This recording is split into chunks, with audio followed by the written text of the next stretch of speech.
భర్త కాళ్ళకి భార్య ఏ ఏ సమయాల్లో నమస్కారం చేస్తుంది? పండగలప్పుడు, ఉదాహరణకి వరలక్ష్మి వ్రతం, నోములు వ్రతాలు చేసుకుంటున్నప్పుడు, లేదా కొత్త చీర కట్టుకున్నప్పుడు కదా. అయితే భర్త భార్యని ఏమని ఆశీర్వదిస్తాడు? దీర్ఘ సుమంగళి భవ అని ఆశీర్వదిస్తాడు కదా.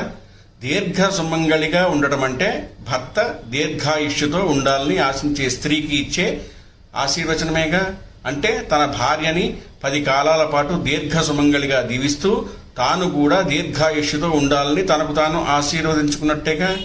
అంతేకాదండోయ్, భర్త మంచి ఉపాసనాపరుడై భార్య కూడా అంతో ఇంతో దైవారాధన యందు ఆసక్తి ఉండి తాను కూడా పూజ నామజపం చేసుకున్నట్టయితే ఈ ఆశీర్వచన ఫలితం ద్విగుణీకృతమయ్యి ఎక్కువ ఫలితాన్ని చూపిస్తుంది. అందుకే భార్యలందరికీ నా సలహా ఏంటంటే, మీ భర్త కాళ్ళకి ఎన్నిసార్లు నమస్కారం చేస్తే అంత మంచిది. బాగుంది కదూ. మీకు ఇప్పుడు ఒక ప్రశ్న. సాష్టాంగం చేసేటప్పుడు స్త్రీకి పురుషుడికి భేదం ఏమని శాస్త్రం చెప్పింది? మీరు ఏమనుకుంటున్నారో కమెంట్ బాక్స్లో పెట్టండి. హలో బదులు జై శ్రీరామ్ అనండి. మా ఛానల్ సబ్స్క్రైబ్ చేయడం మర్చిపోకండి. పెళ్లి సంబంధాల కోసం ఈ వీడియోలో